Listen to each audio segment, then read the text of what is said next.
We are live. Dawn here with Romance Happy Hour, and I am joined by Dylann. Dylann, how are you? I'm all right. Good. Yeah. Yeah. It was I'm a having, busy day. was it? You're Yeah, like going, I going, going. literally just got home probably 2 minutes before I hopped in here because I had to pick my kid up at the train station and the train was late. She's coming home from college for the weekend. Oh, fun. Yes. I have to say, I'm going to say thank goodness to StreamYard for updating us with those like beautifiers, the beautifier filter, because I'm like, I did not put any makeup on. So I'm like, it's okay. Oh, They've got me. I don't know how strong my beautifier filter is. I just thought I looked halfway decent for a No, you change. do. You look amazing. I do not.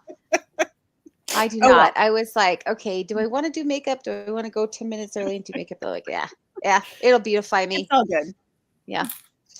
So what are you working on? Do you have any new releases coming out? Me, I am working on, oh gosh, I've got a bunch of stuff in the hopper. My alter ego, Eve London, has a new book coming out on Saturday. It's Wow. the second book in the Mustang Mountain Bad Boys of Mustang Mountain. Yeah, we're in our third season, the series that I co-write with Casey Rose. And so we swapped it up. Usually I write the first book in the series and then she writes the second, but she wanted to write the first one this time. So I'm off, because Mm, normally my book is the January one, then hers is February. But yeah, my nice. book is coming out on Saturday, and then I have a collection of 3 Valentine's novellas that I put together for a limited time. So that's available from Eve London also. And then Dylann, I'm working on a new book that, Oh, yeah, in a new series. First book in a new series, and then I also am sending chapters hopefully tomorrow to my agent. nice. So, yeah, it's been busy. Will you, after this, give me any spoiler alerts as to your plot, which I promise not to tell to Romance Happy Hour? For which one? For the new one that you're Oh, plotting out. well, it will depend on which. Oh, well, yeah. I have 2 new first in series that I'm working on. One Okay, that I sent to my agent, and then another one that I am going to do indie. So, nice. yeah, Yeah, we'll have to she chat. is. We'll have to chat.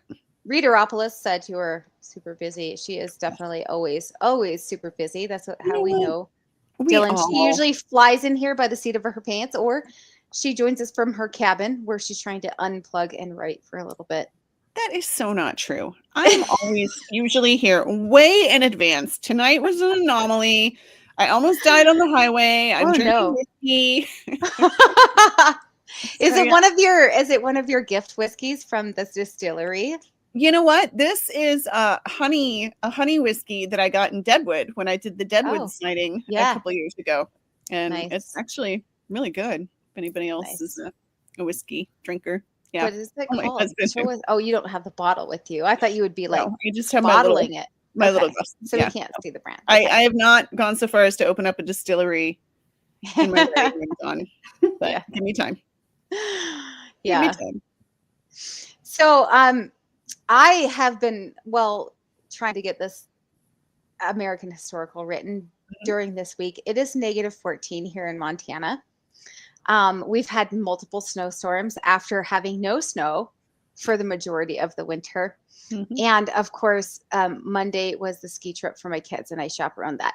And I just want to say, like, I'm used to chaperoning third and fourth graders that are just learning to ski. So I'm like on the bunny hill holding them up. Well, my children here have been skiing 3 or 4 times a year, and now they're in fifth and sixth grade, and so they are now surpassing me. And my oldest, my 11-year-olds on black diamonds, and so I this year I was like, okay, I got this. Like I'm just with my kids and not any little toddlers. And I asked my son, hey, can I go with your group? Because I thought they were just going to go on like regular ski hills. They're like, yeah, Miss Luedecke, come with us. So I went skiing with them. And the very first hill we went down was just past the bunny hill. I thought we were good. Yeah, no, the Black Diamond starts there. And so I'm going down this Black Diamond in trees, and I'm just barely off the bunny hill myself. And so yes, that has been I've been up to this week. I eventually got stuck way steep with one leg in a snowdrift. I was throwing my skis down. I was about 10 yards from the trail that was a normal trail. I'm going to throw my skis down, and I slipped into a snowdrift, and so I'm alive. And so I'm actually just telling you right now that I'm very glad that I'm alive to join you today. Excellent. That was my week. Yes. So, but we are joined today by two amazing authors. You, of course, know Lolo Paige. Lolo, how are you? You know the Montana winters, and you have them worse up there in Alaska. Yeah. In fact, when I lived in Missoula, we used to ski at Snow Bowl, and I'd always get stuck on those big moguls, because they're like egg cartons. Uh-huh. Yeah. God, I remember those days really well. And Marshall's Ski Area was my favorite because that had the easier slopes. Yeah. So. We were doing Lost Trail. I don't know if that was around. Was that around when you were down here? Yeah, it was. It was. Yeah. Or else we drive over to Discovery by the Pintlers. Yeah. Yeah, we're just like 45 minutes. So it's like, that's why Darby is like right there. It's Darby and then the ski resort. So they're just obsessed with skiing. I love it for my boys though. They're getting, some really good. Yeah. But how about up there? Have you been skiing since you moved to Alaska? I did. When I first moved up here, I used to go to Alyeska Ski Resort all the time. And I haven't been doing it lately because I got on in years, and my doc said, you might not want to be doing the falling anymore. So I retired with my cross-country skis, but we've only had 2 inches of snow this entire winter. Wow. Unheard of. It's unheard of for South Central Alaska. We're all looking around going, we're in the upside down. My daughter in DC has got more snow than we have. Yeah. So it's really weird. And Dylann, how is it where you're at? You're in Minnesota. Yeah. I mean, no snow. We are supposed to get maybe a couple inches overnight. And we had a tiny dusting, but no, we barely had any snow at all. And I know Darby is actually in Canada. Have you had snow? Canada. So we haven't had snow up here like I remember for a long time. Like we usually get a little bit of Christmas snow. It's pretty and it's sparkly, but my daughter snowboards, and last year she didn't get on the hills at all. Like just at spring, everybody was like, there might be enough snow to take the boards out. And so this year we had some pretty Christmas snow, and we were pretty lucky. The canal up here froze over, so we have like the longest skating path in the world, apparently. And so that finally opened after a couple of years because it's been too warm. And then in the last 2 weeks, we have just gotten dumped on. And so today was Snowmageddon. It was really bad. It's still snowing. Our dogs went out and came back in immediately. They were like, my black lab, it's like up to his chin.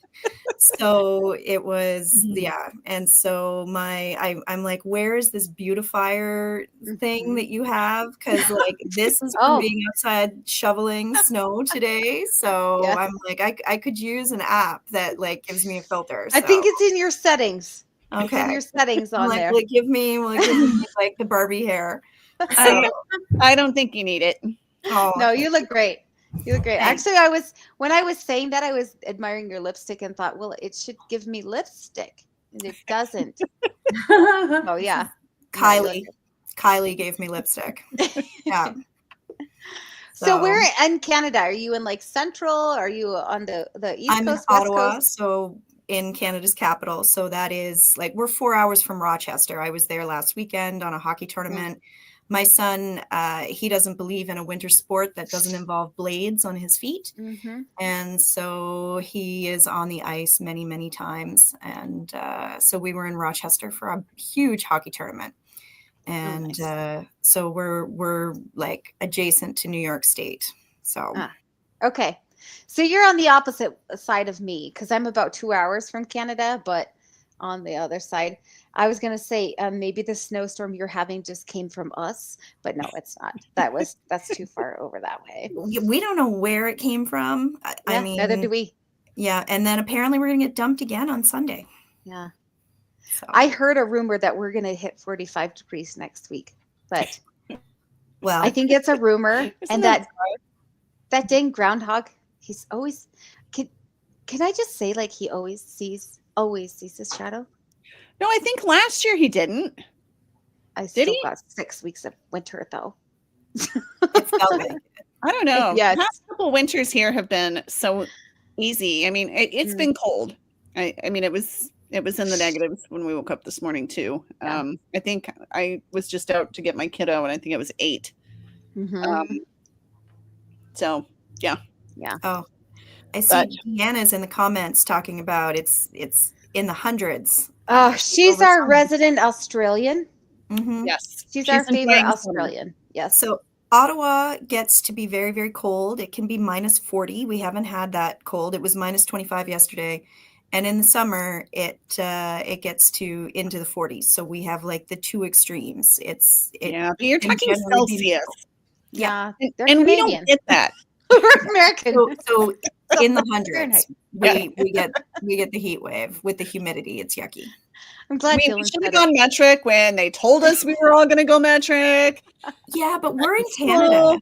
And so we do metric for like temperature and like cooking volume, but our height is in feet and inches and our Oh, weight's that's in pounds. Like we have like a very weird mix up. That is weird. Yeah. But we should Yeah. probably get on to hearing Yes. Lolo and Darby read from their work, right? I did forget to put Yeah. up the banner though. So Oh, okay. welcome to Romance. Welcome to Romance Happy Hour. We just got these banners like maybe 2 episodes ago. Yeah, So a little while ago. It's pretty cool. we're pretty excited about them. I like the color. Yeah, it makes us look more professional, don't you think? That's Dylan. She loves the pink and the I do. She's a pink girl. I All love right. it. Okay, so but before we get to that, we haven't actually Oh, that's true. introduced you guys. That's why you're in charge tonight, Dawn. You're in charge. I'm in charge and I'm digressing massively. So first we're gonna hear from Lolo, and you guys have heard from Lolo Paige, and she writes amazing like firefighting books mostly, right? About Montana firefighters, Alaskan too.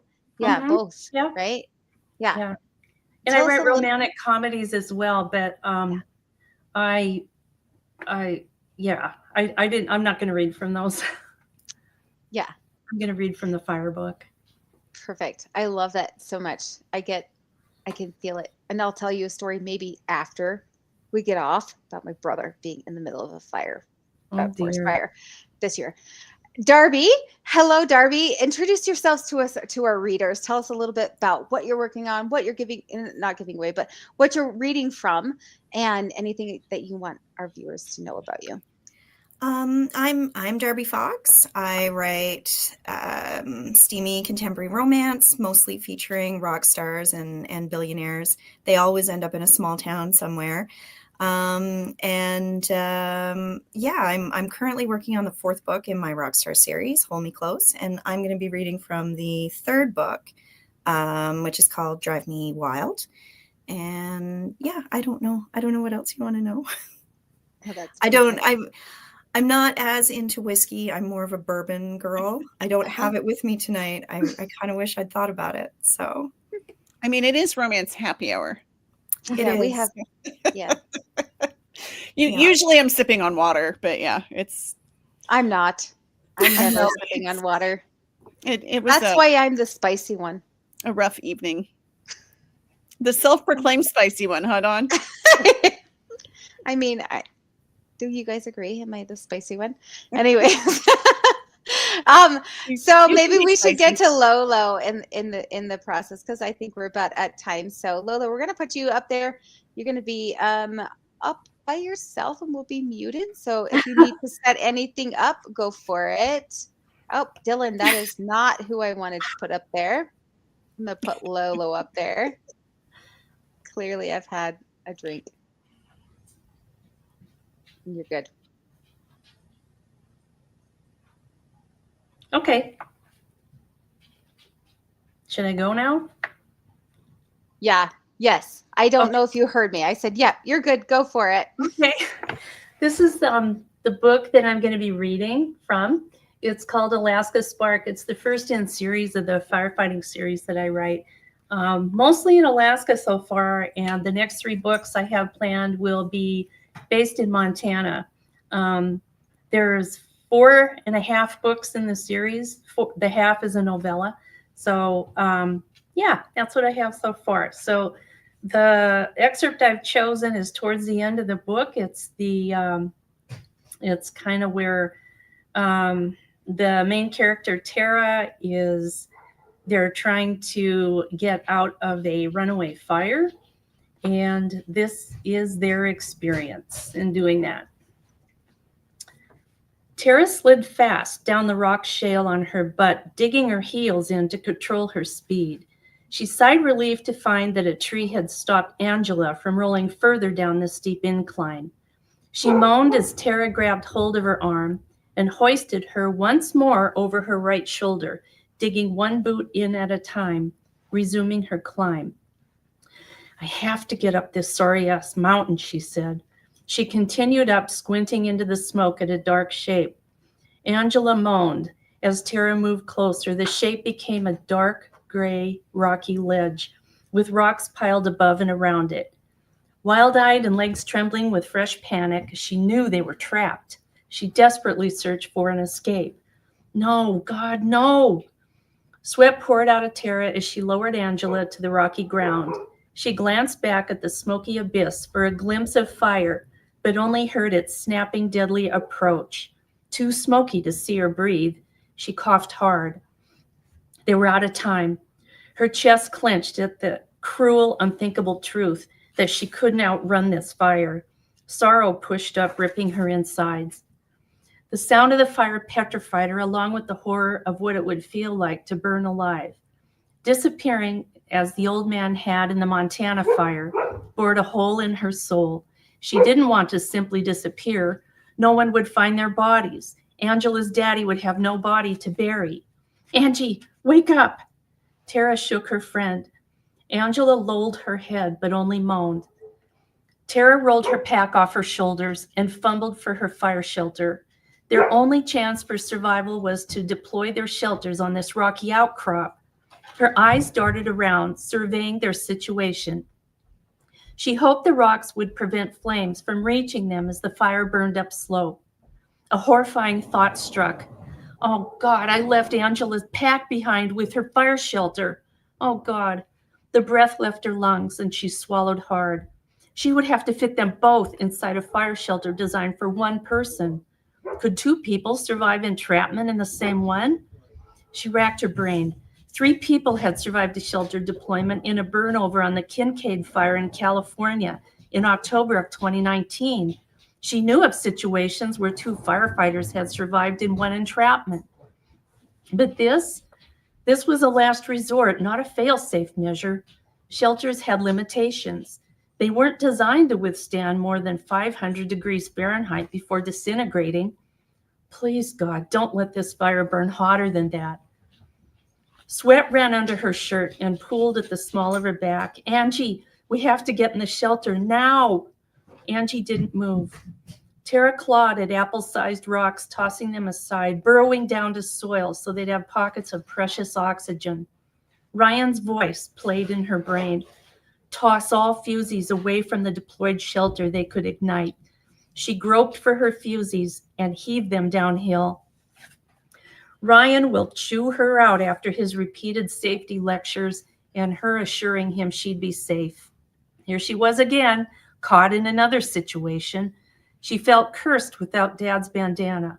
She imagined Jim Dylann shaking his head if she died, like father, like daughter. She needed to set the GPS tracker to help rescue mode so people could find her. She tapped her back pocket, nothing there. The pockets were torn out. The GPS must have fallen out when she slid down the mountain on her butt. As she had done a gazillion times in training, she unzipped the rectangular carry case, yanked the thick red tape, and pulled the ring tab.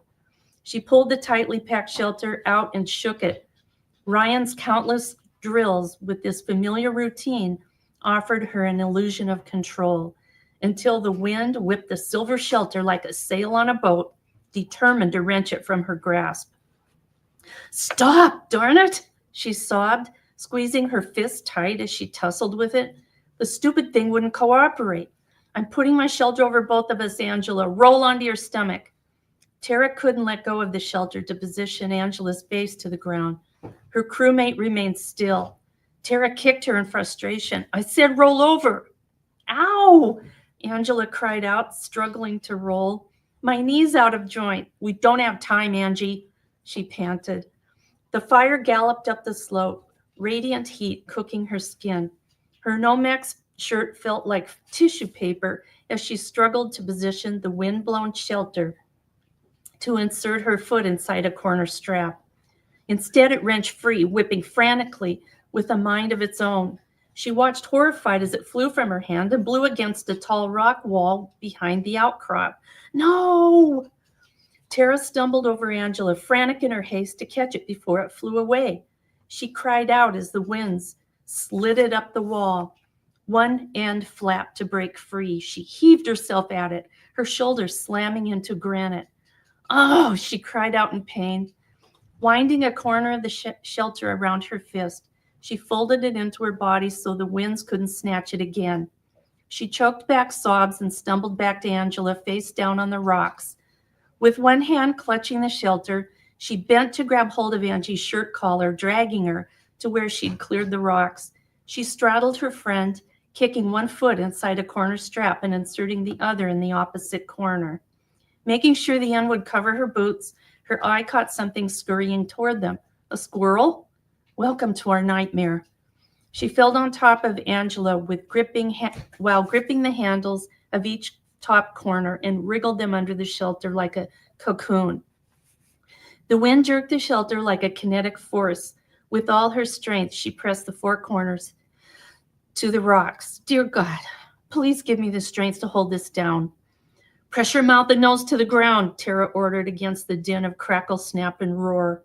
Angela wriggled, making it difficult for Tara to hold the corners down. "Stop moving! I can't hold it," yelled Tara. "I want out. I can't stay here." Angela continued squirming. "If you die, we'll both die. If you do, we'll both die." Tara pressed her taller body against her friend with a sheer force of will. Despite Angela's frenetic yet weak attempts to wiggle free, Tara struggled to hold the four corners in place. "Please lie still, Angie, please," she pleaded, burying her face in her friend's shoulder. Relentless tornadic winds whipped their only shield between life and death, a thin piece of aluminum foil, laminated to a thin sheet of silica, Kevlar, and Nomex. The winds were at least 70 miles per hour. "Please, God, let it be enough," prayed Tara, as the obdurate sides of the shelter pulled away and flapped. If hot gases were to leak in, their lungs would sear. Sure death. Tara strained every muscle to press all four corners of the shelter to the ground. "Angie, help me hold this. Please tuck the sides under your elbows and knees." Tara's voice competed with the inferno's roar, sounding like a rocket lifting off. Angela tucked the side under her right knee, then pressed her elbows to the ground to anchor the sides. Tara couldn't tuck anything. Her arms and legs splayed like Da Vinci's Vitruvian Man, pressing the four corners to the earth with such force she'd surely push through to Antarctica. A polar ice cap would be a godsend after this hell. Armageddon rained embers and burning debris on the shelter. Tara prayed they wouldn't burn holes in it. She knocked stubborn debris off by shifting her weight while holding down the edges. Trees snapped and broke, becoming airborne missiles vibrating the earth when they crashed. "Please don't let a burning tree fall on us. I'm scared. I can't stay here," cried Angela. Tara pressed her mouth to Angie's ear. "It'll be over soon. It'll be okay. It'll be okay. I promise it'll be okay." She rambled anything to soothe her friend. The Inferno's main push surged like a tsunami, thundering like 1,000 DC-10s. The momentum lifted Tara's boots as if someone yanked them with a rope. She fought to keep the shelter from flipping over. Here it comes, the burn over. Oh no, oh God, oh Ryan. She forced her boots to the ground as the flame wave hit their shelter like a tornado. Her flesh felt as if it were broiling on a high oven setting. The sound of flames disemboweling timber terrified her. Branches crashed, resin snapped, rocks cracked, a leviathan intent on obliteration. She squeezed her eyes closed. Foil rippled and snapped as wind bent flames close. Fear replaced oxygen, consuming every cell in her body. The gloves weren't enough. Her hands trembled from relentless tension. She couldn't hold it down any longer, but she'd be darned to let hell's fury have it. No way, you have to come and get us, she raged at the fire, defiance bleeding out her veins. She wouldn't go down without a fight, but she was losing the battle. I'm going to die. At least she wouldn't die alone. Part of her cried, don't give up, and the other half shrieked, get it over with. Her heart foundered as pieces of life flickered a steady stream of people, places, and the love she'd take with her. Mom, Dad, Travis, her friends, her crew, Angela and Ryan. Next to Jim Dolan, Ryan was the closest thing she had to family. She'd known it from the beginning, but wasted precious time denying it. She loved Ryan more than anything. You don't know what you've got till it's gone. As the saying goes, tell Ryan I love him, she choked out into Angela's ear. If you live and I don't, promise me you'll tell him. Don't say that, Angela's voice muffled with heaving sobs. Promise me, do it or he'll never know, wheezed Tara. Her face contorted, muscles trembling from the effort to hold her arms and legs to the ground. Toxic gases had seeped in. What little moisture remained inside her rolled out as tears. No, please don't, sobbed Angela, her words barely audible as the firestorm intensified. Promise me. Tara felt herself cough, but couldn't hear it against the inferno's jet engine roar. She felt rather than heard Angela's whimper. I promise. I promise. Every word hurt Tara's ravaged lungs. Don't open this till the fire's gone. Stay here, promise me. Again, she gasped as heavy debris hurled onto the foil. Moisture oozed from every pore. Tara's back baked. Her breath came short and fast, pounding her temples. I promise, coughed out Angela. Tara's one supreme wish was to take another breath. Without much oxygen, she could only suck in tiny hiccups. If God were merciful, they would die quick from toxic gases before burning to death. Her poor shredded lungs were failing her. I love you, Angie. I love you, she rasped. Weak and lightheaded, she tried to resist passing out. Her breaths grew short and less frequent. A weird euphoria waved through her, and a peaceful detachment took hold as she waited for the wildfire to rob her of life. She stopped fighting and resigned to the force, hell-bent on destroying her. The mighty Leviathan had won. As Tara's universe faded, a thunderous roar vibrated through her and a heavy weight pressed down. The crashing, snapping, the heat, Angela's sobbing, all ebbed from consciousness as she spiraled down into the black. That's all. Okay, so I am super excited about the questions that are popping up because I know your background. Mm-hmm. So Dylann, give us the questions because everybody was enthralled. Just honestly, Lolo. Yeah, amazing. I think the main one was just Jen wanted to know. Just the beginning, did you interview fire department members for info on fires? But we know Lola has the secret. Yes, personal experience. You want to tell everybody how you know exactly know what it's so like? Much. Yeah, I know. Well, it all started back at the University of Montana in Missoula, and as in the forestry department, they always posted jobs for firefighting. And so I applied and got on with the crew there, and then went out to 9 Mile Ranger District, and we were dispatched to fires out there as well. And then when I moved to Alaska with the Bureau of Land Management, I did a little bit of that up here too. And we were on a fire crew for about 3 or 4 years with, they wanted to get the people who wanted to get into management to get out there on the ground so that you can manage a fire budget. So I volunteered. It was really a lot of fun. It really was. We had some really good people. I feel like you're being a little bit like modest because weren't you a smoke jumper? Oh no, I was never a smoke jumper. Oh, okay. I thought you were. For some reason, I thought you were a No. smoke jumper. Was Jumping that out like of your a first book plane. then? Oh my Okay. God, jumping Okay. out of a Okay. plane. No. Could have swore you were a smoke jumper. I was like, oh my gosh. I did interview a smoke jumper for this job for Okay. this book though. Yeah, for some reason I thought you were. Could have swore that was you. Okay, anyways. Maybe I know somebody else. I mean, the school is here where I am at. So. The But Zuli, yes. Zuli's up there in Missoula. Yeah. Yeah. So what is the scariest experience that you had while you were working with fire? It was the scene that inspired this. I mean, it was the fire that inspired this scene. Only we didn't deploy shelters. We got out. But we were up in Alaska. Similar to Montana, the topography, you'll have a mountain, you have all these ridges on it. You know what I mean? Like, and the one that we were here in the interior, it had 4 ridges. And back then we didn't have GPS. No, we didn't have GPS. We had topographic maps and we had radios and aerial photos. And so we got on the wrong ridge. We were supposed to be crossing over to the other flank on the other side, and we wound up on the wrong ridge, and then the fire was coming straight towards that one. And so we just wound up in the wrong spot. And we kind of had to go against our crew boss because she wanted to continue to that other ridge. And we're like, no, because we were in like this ravine, much the same as in this situation in the book.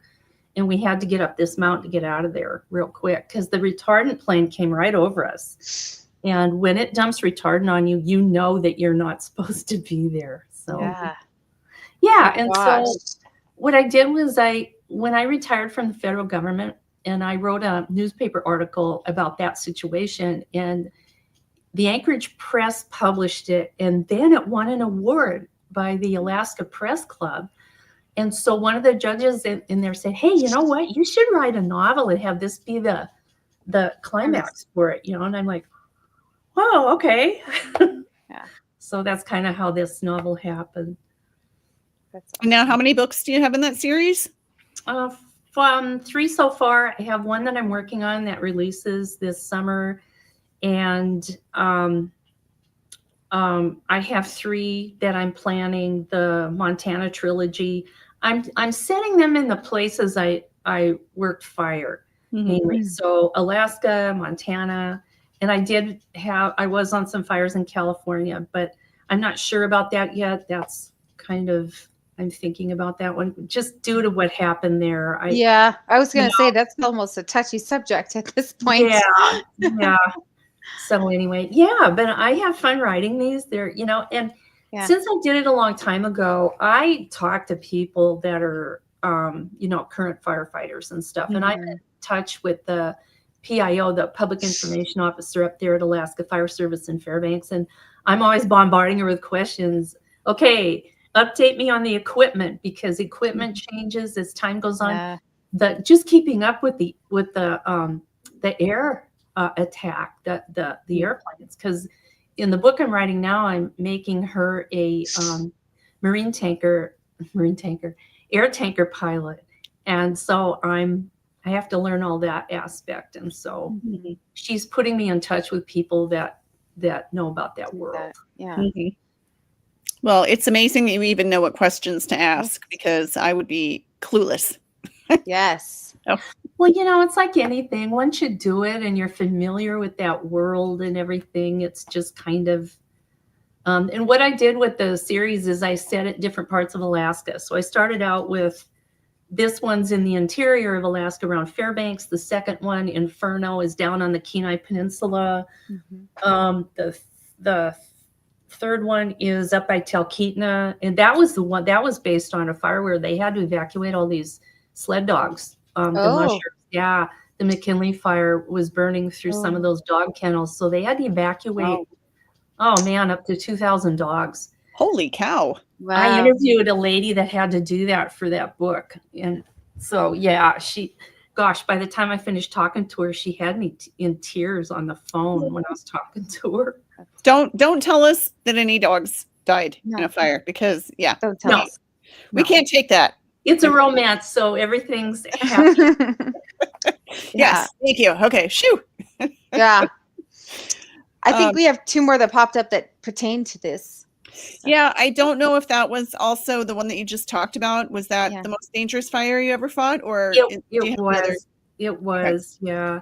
The one Just, that you know, you faced the sometimes last up here in time? Alaska, like, you know how they get hurricanes down in the southern part of the U.S. We're starting now to get these weird. They don't call them hurricanes because they're not generated in the tropics, but we get these weird Bering Sea storms, and they're really strong. They come in off the Pacific, and sometimes they're the end of a typhoon, and then they blow in on us, and you'll get these blows in the middle of summer that come out of nowhere, you know, real strong winds, like, I don't know, 50, 60, 70 miles an hour. We had one a few weeks ago. I know this is January, but it was 120 miles an hour that was clocked up here at the Chugach State Park. So, I mean, yeah, it just feels to me the winds are getting stronger. Maybe it's just me. I don't know. But yeah, because that's what drove this fire, the one that I just read about, read the excerpt. That it just remind me, are you by Anchorage or are you down on the Kenai? You're by I'm Anchorage, in right? Eagle River, which is 12 miles north of Anchorage. Yeah, South Central. Yeah. Okay. Yeah.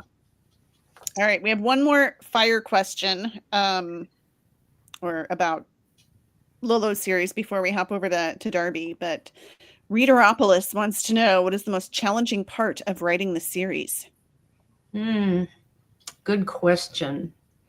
It's hard not to repeat yourself over and over from book to book, you know, like it is with any series. So that's why a lot of times I change the areas, the settings that I'm writing in. And so fighting a fire down on the Kenai is vastly different from, say, up in interior Alaska. And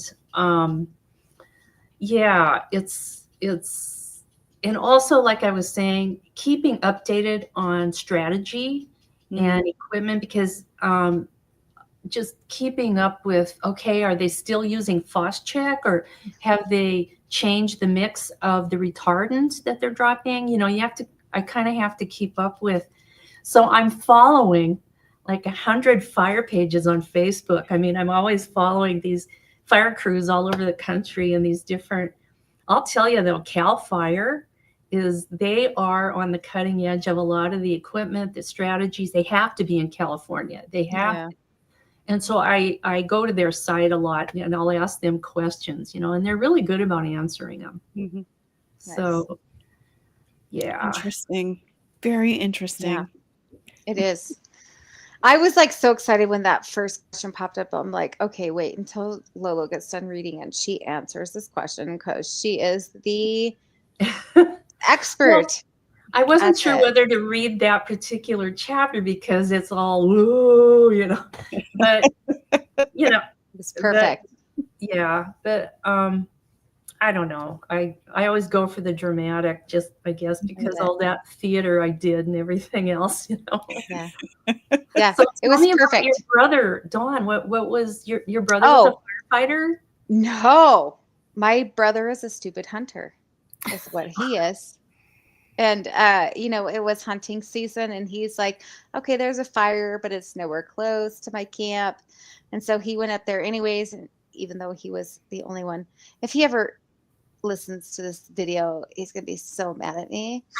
But, yeah, like, no, he was just a dumb hunter, and he went up there and got caught in the middle of a wildfire. And he was just like, why are there no animals around? Where was it? And then in Idaho. Oh, in Idaho. Yeah, this year. And then so at first, like, his camp was he knew there was a fire nearby, and his camp was in one of the evacuated areas, but he had got to one of the firefighters, and they're like, oh, you're okay. It's going that way. It's almost burnt out. It's headed that way. And then in a hot minute, it just, while he was out one morning, and it just turned, and it just got violent, and it just started roaring, and he came off the hill, and the one of the firefighters was at the bottom, just like honking his horn.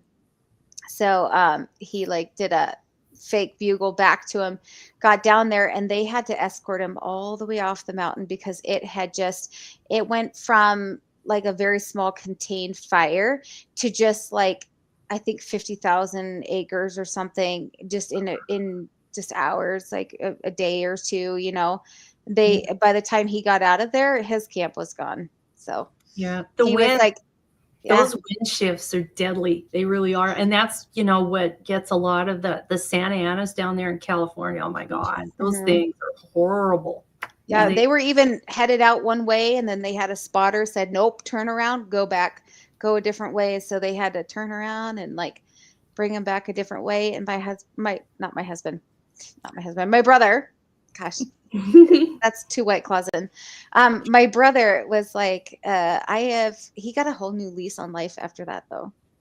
So, yeah. Well, the thing is, we're still in a fire prone area here because of the beetle kill. I think Montana had some of that too. Didn't you guys have a lot of insect? And as I was leaving, and spruce bark beetle just decimated a lot of our forests. We had some really bad fires down on the Kenai. You can drive down all the way to Homer, and on both sides of the highway it's just sticks. You know how you drive that through that part of Yellowstone where it's that, where it's just sticks. Yeah. So a lot of people have been concerned after the California fires to do fire-wise things, and so they're around here. And so, because we don't want Eagle River burning. We don't want Anchorage Hillside. Well, yeah. I mean, if you get that stuff burning, you got, most of Alaska in danger. I think it's like more than 50% of Alaska lives in that area. Yeah. A lot of times you can let our fires burn because we're so big and huge and there's no population by them. But down here in South Central, where all the people are, we have to, so the state and the feds, I just read, are going to get together with the municipality of Anchorage, and they're going to do some fuels reduction all around this area. So thank you. Prescribed burnings. Yeah. We do a lot of that here. You always see that, and you always got like a prescribed burning. I hate it the worst when it's hunting season and they're doing a prescribed burning in my hunting area. But we did one at 9 Mile one time, and it got away from us. And it happened to be a weekend where Clint Eastwood was there shopping for a ranch, and he was looking at land down there. And here we had this fire that just ran away. They were pulling us off typewriters and everything else. Get out there and fight that fire because it was a prescribed burn. And then it just, the wind took it. Now I'm curious if Clint Eastwood even bought some property there. I never heard. I don't know. Maybe you could check that out. I will check it out. I'll see if I can check it out. But we need to actually hear from Darby because we are just, this is an amazing show and we're letting time get away from us. So Darby, we are going to pop you up there. If you need to set it up, feel free to do so. And you're going to be solo and we're all going to be muted. And I'm going to be better than when I was telling Lolo that, okay, go. Oh, I wanted to listen more to Lolo's stories. So I'm reading from Drive Me Wild, which is a rockstar romance. And the setup for this is I have a heroine who thought she was going to be doing a reality TV show with her boyfriend, who is also a reality TV star. And she flies to Nashville to start it. And when she gets there, he's not there to pick her up. And he's not there to pick her up because he has moved on. And she is sort of the last to know. And my hero, Noah, he's gotten a little tired of fame. He loves his band. He loves his band members. They're his brothers. But fame has sort of gotten away from him, and he had a terrible incident where there was a stalker who managed to set up residence in his house and went undetected for some time, and it kind of freaked him out. So before they head off on their European tour, they've all taken a little vacation, and he has gone to Nashville to hang out with his grandma and help her a little bit. And so this scene is him helping out his grandmother and meeting his new neighbor.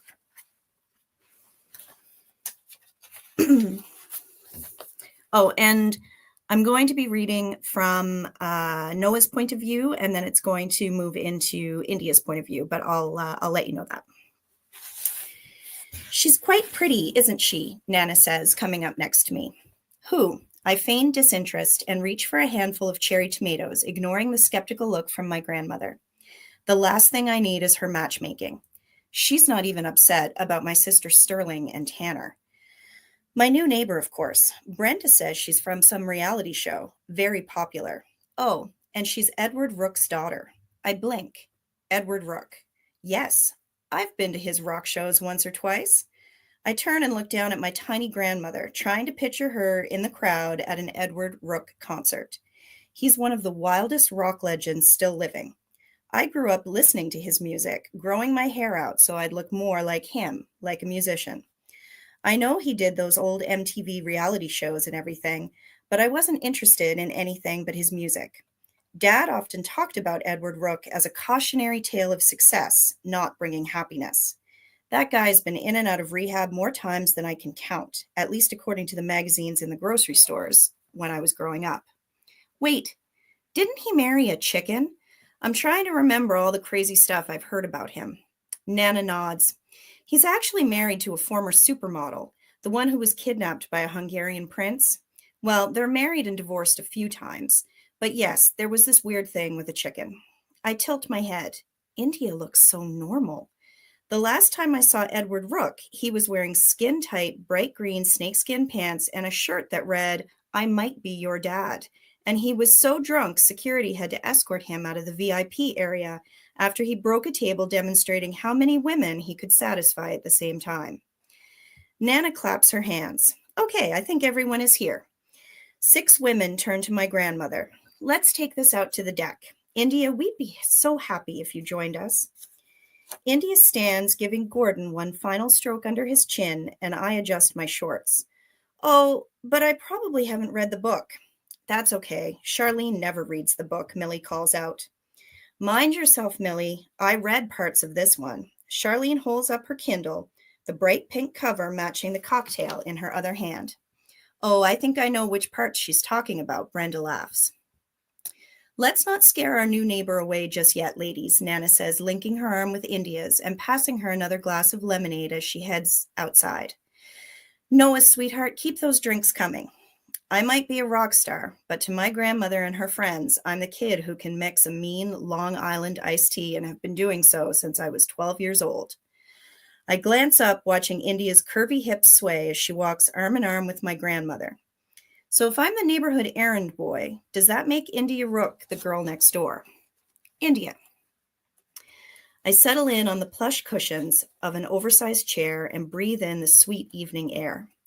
I'm still angry about Cody and the way he ditched this whole plan with little thought to the impact it would have on me.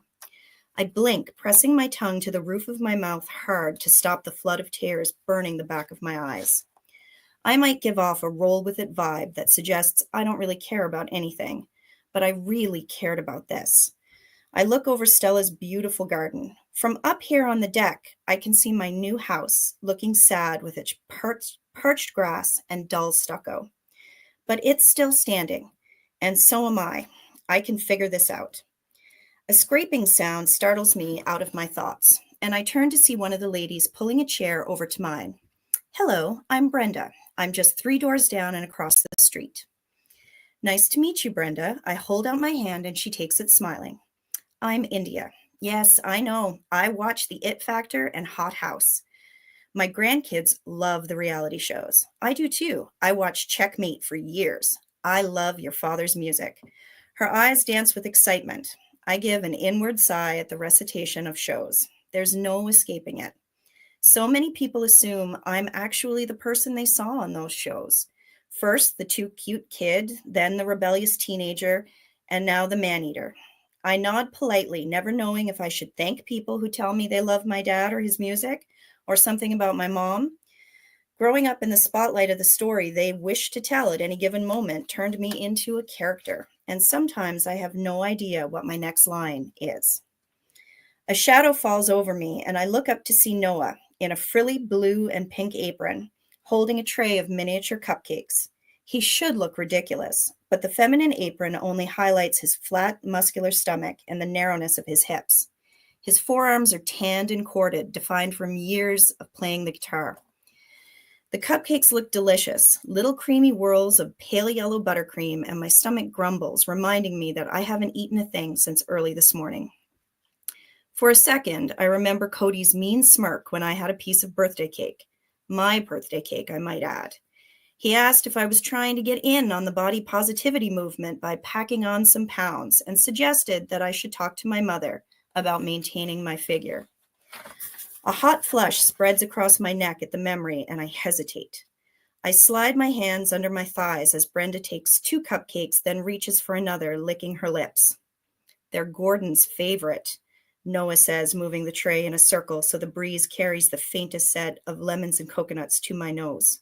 Really? A bearded dragon eats cupcakes? My eyes meet his, those ridiculously long eyelashes making him look more boyish than rock star sexy. He grins. Not really. I'm sure they would be if he could eat them, but Gordon's treats are limited to fruit and extra cupcakes. He snags a cupcake, keeping his eyes on mine as he licks the icing off the top. But they're definitely my favorite. I shift in my seat, too aware of the way his throat moves as he swallows. I just got dumped. Shouldn't I be miserable, drowning my sorrows in a pint of ice cream? Instead, I'm fudging a rock star who is entertaining his grandmother's book club and tempting me to embrace the bad girl everyone thinks I am anyway. Cody didn't go back to Madison because I gained 10 pounds. Okay, maybe 20 pounds. And if he did, then he's a douchebag. I'm not turning myself upside down again to fit someone else's narrative of who I am. That's why this opportunity is so important to me. I get to be me. And the me I want to be eats cupcakes. I take 2 and bite into the soft, sugary sweetness, closing my eyes at the delicate blend of lemon, cream, and coconut. So fudging good. I hum my approval and open my eyes when Brenda pats my arm. Amazing, aren't they? Almost better than sex. I swallow hard, my eyes tearing at the choked sound Noah makes. Brenda huffs, rolling her eyes. Noah, you should be used to the 50 Shades by now. Excuse me, I say, alarmed. Are you reading 50 Shades of Grey for your book club? Oh, no, honey. Brenda waves a hand. We're well past that. It's the name of our book club. She flips her salt and pepper braid over her shoulder. We're 50 Shades of Grey, literally. Right, ladies, she calls. Heads turn in our direction as all the ladies gesture to their, varying shades of silver hair. Goddamn, I want to be like these chicks when I grow up. That's fantastic, I say. You should join us, Stella says, waving Noah over and relieving him of the remaining cupcakes. If I was actually planning on staying, I might consider it. This neighborhood is so different from the one I grew up in, where everyone lives behind high walls and security gates. Instead of running into residents, the people on the street are mainly dog walkers, personal assistants, and the occasional tourist. Noah perches on the arm of my chair. So, Melvin's house is a disaster. Anyone know anything? I close my eyes. I don't need anyone coming to my rescue, even if he is gorgeous. I have to remember he's not just the cute neighbor next door, but a world-class rock star known for his killer smile and a revolving door of girlfriends. And I don't follow them, but I feel like there was just some stuff about the band that made the news. The last thing I want is another relationship in the spotlight, or any kind of relationship that resembles my parents' marriage. I give myself an inward shake. What a ridiculous train of thought. I'm certain he sleeps with anything that breathes. Brenda taps her chin. Now that you mention it, that shifty nephew of his was around. I was walking Coco, that's my Cocker Spaniel. Anyway, she was barking her little heart out, and I stopped to see what was going on. He said he was helping pack up the rest of the place for his uncle. Stella snorts. Melvin had that place spotless when he moved out. That good-for-nothing nephew was supposed to keep up with mowing the lawn for him and some basic gardening, but he was useless. When did you see the nephew last? Noah asked. I tilt my head up towards him. You don't have to worry about this. I do if it's something that can impact my grandmother and her property, he shoots back. India, dear, why don't you stay over here tonight, Stella says. Things will look better in the morning, and I won't have to worry about you in that place all by yourself. A pang settles in my chest. I could call both my parents now and tell them this whole mess, and I'd get my mother's platitudes about my life choices. My dad might not actually understand a word I'm telling him. Regardless, I can't assume either one of them would actually answer, let alone try to help. And here's this woman I've just met who's already solved 2 of my problems, a key and a shower, without even blinking. I looked down at the remaining cupcake in my hand. Oh, and she also fed me and invited me into her circle without wondering if I could increase her popularity or secure her a connection to someone or something they assume I have simply because of my last name. I shake my head. Thank you for the extremely kind offer, but I couldn't. I'll be fine at a hotel. You don't have a reservation anywhere yet? Brenda asks. No, my ex was supposed to handle that part of it. Maybe he thought we'd be able to stay at the house. It's okay, though. Millie leans forward.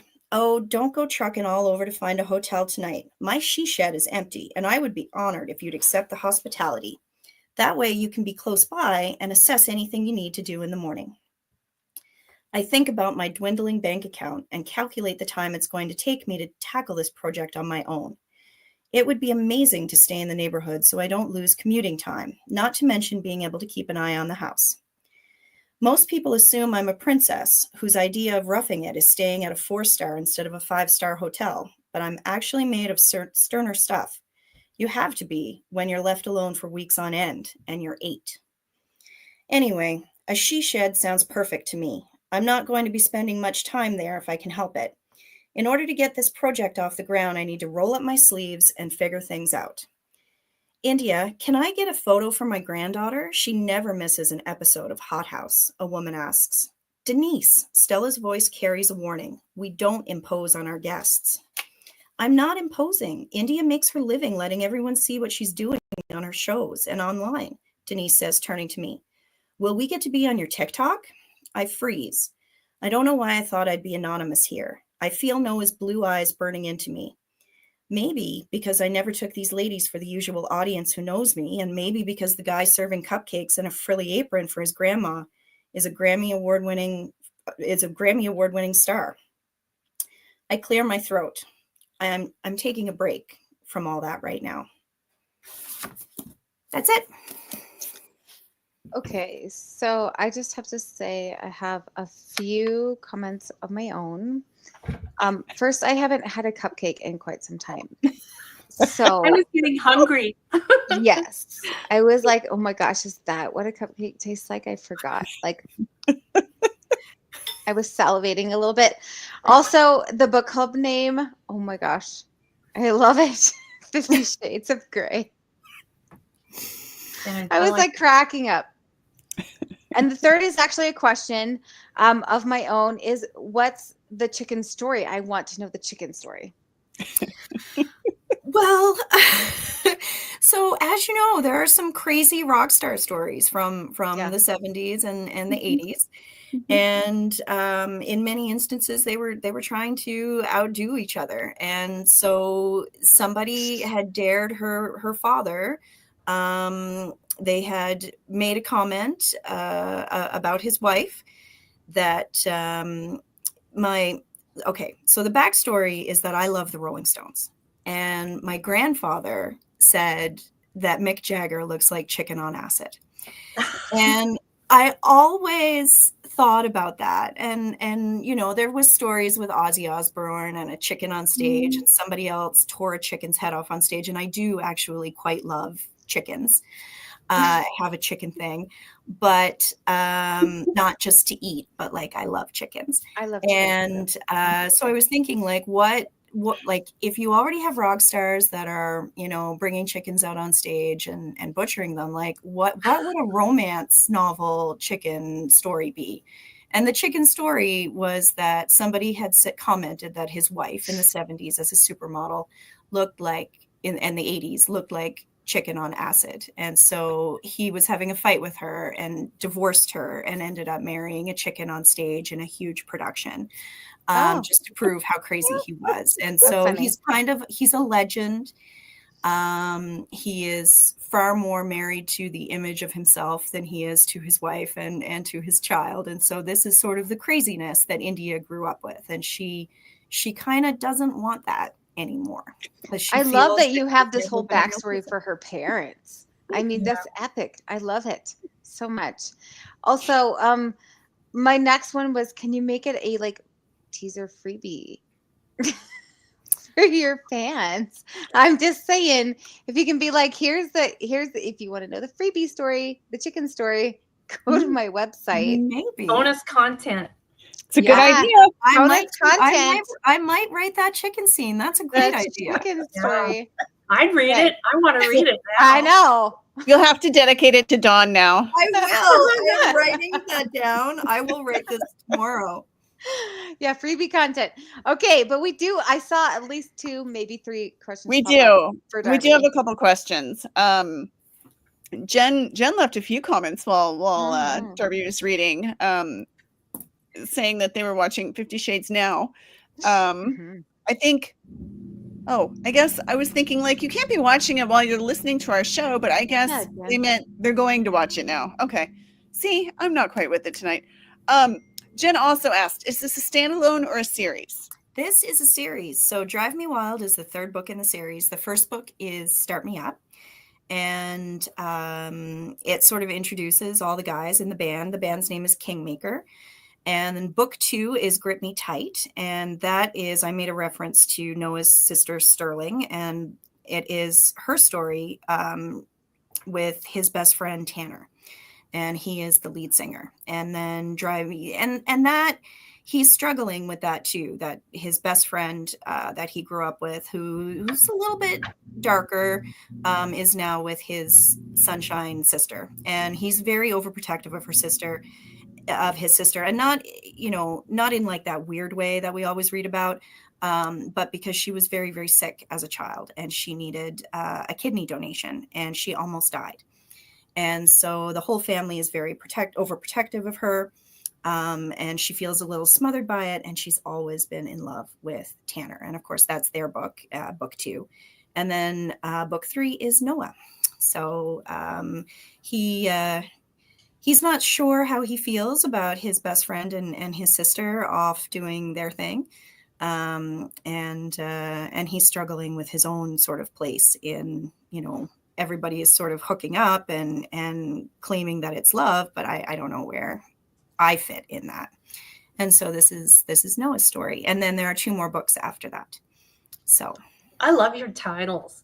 Oh, thank you. Yeah, I was going to say that too. I really do like the titles. Oh, thanks, guys. We do have another question from Jen. Where did the idea come from for this book? Oh, I read besides your grandpa. Yeah. I read a lot. Like, I love romance. I love Disney stories. I love found family. And for me, my rock stars are very much a found family, right? It's they're like Backstreet Boys, only sexier. And so for me, the stories, I sat down and I thought about the dynamic of the band and how they would interact with each other. And Noah has always been sort of the Mr. Perfect guy in the band who's kind of holding the other ones together. You could tell by the apron that he was wearing. Yeah. And now they're getting their stuff together. And he's sort of feeling at odds. And I thought, what would sort of throw this guy off his rocker? And somebody who would throw him off his rocker is someone that doesn't want fame, is a bad girl, and somebody who his label probably would not be super happy that he's interested in. So, because she really is a man-eater. She is the villain on these reality shows. And even though that's not who she is in real life, it's who people believe her to be. And so the book is about appearances and what other people say about you, how that makes you feel about yourself. And I don't know if you want to share, but you do have real life experience with knowing somebody who's been on a lot of reality shows, don't you? I do.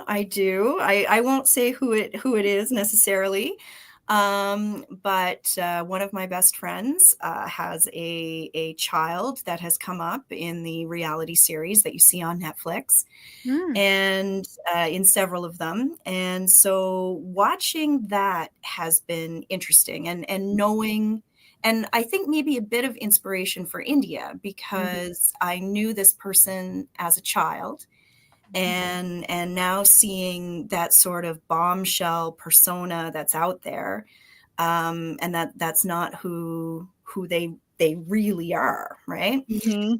And so the other thing that's difficult about that is, I want to watch the show and support it, and it's in Too Hot to Handle, Perfect Match, like these shows where like a bikini is probably like the most modest thing that somebody wears in these shows. And so I try to watch them with my husband, and my husband's like, oh, like I know her dad, like we can't watch this. Awkward. Yeah. Yeah. Hey, So question: there is she also Canadian? This person is Canadian. Yeah. Okay, But, so everybody go watch all the reality shows and find the Canadian. I'm just kidding. I'm just kidding. they're very international. Okay. But yeah, it's an interesting dynamic with Mhm. these people in their 20s now. Like their whole lives are sort of a content creation. So I find that very interesting. Yeah. That's like, it seems to be the lives of, or the aspirational lives of every child now, though. Like, what do you want to be when I grow up? I want to be a YouTuber. And it's like, what the heck? Yep. That's not a real thing. Like, it is. They make But it is. Yeah. I know. But I mean, again, if my sister watches this, she will hate me. But she's a school teacher, and that's what her child wants to be. And I'm like, you're a school teacher. Tell him he wants to be a scientist. I'm just saying, like, every child wants to be this. Every child wants to be a YouTuber. I'm like, a YouTuber? Yeah. My son has mentioned it once or twice. I have friends whose children have started YouTube videos. Yep. It's crazy to me, like, when, that people watch other people open things. Mm-hmm. Right? Yep. Like, they make a ton of money. Yeah. My kids really, they loved watching those things. And They'd love. Yeah, that's all my kids watch now. I'm like, put some cartoons on. This is cartoons, Mom. Like, no, it's like somebody playing a video game. Either play your own video game or put something else on. Like, I spend at least a lot of play time your own. explaining to my kids that kids' content on TV is highly regulated, right? There's legislation about advertising to kids and what you can do, but not online. And so every time they're opening something, or they're building a Lego set, or they're playing a video game, or they're selling Robux or whatever they're called, it's just constant, like, it's marketing towards children. Yeah. And so it's fascinating to me that, this is the wave. But it's also great for people who are who are creators, musicians, for example, who, really get a platform that they might not have had before. Mm-hmm. So, I mean, there's been a lot of artists, music artists, who have been founded because of YouTube. I will agree with that totally. I know. But we have several more questions. I don't know. We're like out of time. We're like 12 minutes past time. Like always. I have a background in theater and some music, classical piano for many, many years, but I'm not a rock star. But I tell you, if you were a guy who knew how to play like some Guns N' Roses, like solo on your guitar, like, I was in, right? Like, yeah, I was that girl. And yes, each book focuses on a different member of the band. And they're all along the same timeline. That is probably the hardest part of writing this, is making sure that I'm keeping the timeline correct. Mm-hmm. And do I have a favorite Kingmaker band member? It was Tanner, I will say. But now I'm writing Blaine's story. Blaine is a genius whose brain never shuts off. His book is book number 4. And he quotes Shakespeare a lot, and he's super annoying. You see him a lot in Drive Me Wild. He's a bit of a player. He doesn't want to settle down, and he ends up getting taken by surprise when his little sister. He's from a big family that lives on a ranch in Texas. He's home before they go on their European tour, and his little sister's best friend asks him for sex lessons. And Oh, yeah, and so that is book 4. He was not somebody, I was struggling with how I was going to write his book, and he came out and joined Nana's book club in book 3, and he came to me fully formed after that. I was gonna say, Oh. like, everybody start with book 4. Sex lessons. Everyone's you had gonna me at start sex with lessons. the chickens. The chickens. I'm writing this tomorrow. I'm gonna send it to you, and you'll be like, okay. Awesome. I think everybody's gonna be waiting for the chicken story. Chickens, So yeah. But Yeah, in I the think we meantime, covered it all. start with the sex lesson story. Start with book 4. I think Darby did a really good job of Yeah, she wrapped it up really quick. getting through all those questions. She So did yeah, we've learned a lot tonight. I mean, so much. we learned about fires. We've learned about rock Chickens. stars, Chickens, and then chickens. Yeah, somebody marrying a chicken. I mean, we've had it all tonight. we have. It's been a good show. And we didn't even have to, go to our usual comments. And I'm going to say, I'll tell you later after we get done, Dylan. So we are at the end of our show. And thank you, ladies, so much for joining us. It has been amazing. And like I said earlier, it goes super fast. And I love that we had some new viewers today and some awesome questions. If you are joining us, we do the second and fourth Thursday of every month. So next time is what is today? Oh yeah, the end of the month. Yes, Yeah. So we'll be back. What is today? The 13th. So yeah, we'll be back February 27th. I was hoping it was the end of February so that actually we were getting into warmer weather. Not quite yet. It's not. Okay. Maybe next time. Yep, not quite yet. Okay. So we will see you in 2 Thursdays from now. And thank you so much, ladies, for joining us. We had such an amazing time with both of you. Yeah. Thank you. Thanks, Happy Darby. Valentine's Day. Yeah. Happy Valentine's Day. Yes. Romance Valentine's books, Day to romance you. books. Yes. And yeah, when you both come back, if you want to leave in the comments, just let people know where the best place is to find you so that they can follow up and join your reader groups or find you wherever it is that you most love to hang out. So Yes. Okay. All right. Thanks, you guys. Thanks, guys. All right. Thanks. We will see you next time. All right. Okay.